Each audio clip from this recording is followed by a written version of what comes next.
Okay, so this is just a quick introduction and sample of what is known as divisional charts or amsas, and it's a way to kind of help people approach and learn how to read divisional charts in Vedic astrology.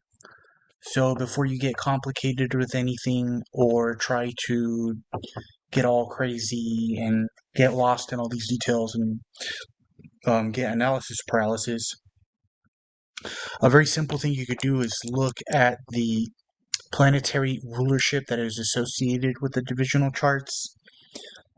Pick one and kind of just go from there, which is something that's helped a lot of people with the complexity of Vedic astrology. So in Western, the more you know, the better it seems to get. But in Vedic, there's too much to know. So learning how to focus and stick to something is actually better than trying to memorize a bunch of stuff. So here's a quick example. So the Lugna chart, the D1, is going to be associated with the Sun and Sunday. The D2 will be Moon, Monday, which is very interesting because D2 is about like your money. Moon, money, right? There's an association there. The Drekana is Mars. Mars is the body. Mars gives a lot of things related to health. So Drekana is very good for associating, or sorry, for reading and understanding health in a person's chart. The D9 is actually Venus. So marriage is always brought up with the D9. Venus is the planet of marriage. It's associated with Friday. The Dashamsha or D10 is Saturn. Saturn is your profession, right?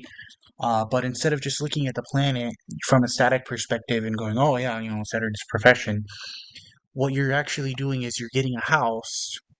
So we'll pick this one. In the case of the D10, you're getting the 10th house, you're dividing it into a bunch of equal parts, and you're reading the chart of the 10th house. You're zooming in, right?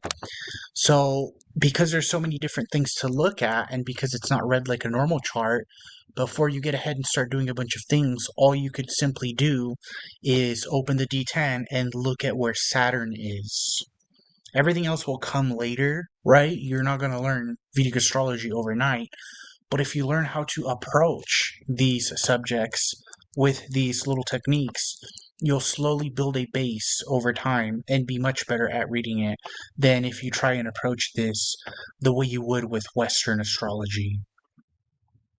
So I'll have more information. This is more of an introduction. And if you kind of want to experiment with it, or you feel like you could kind of do it because you're able to read a chart already, this is kind of like a good way to approach it. So if you're going to look at the D9, don't worry about all the stuff that's going on. Just look at Venus. How is Venus in your D1 chart? And how is Venus in your D9 chart? Right? That's quality of marriage. Same with the D10 or any other chart. You have to compare it to the D1. But again, I'll have more. We'll dive a little deeper into these subjects. But that's all for now.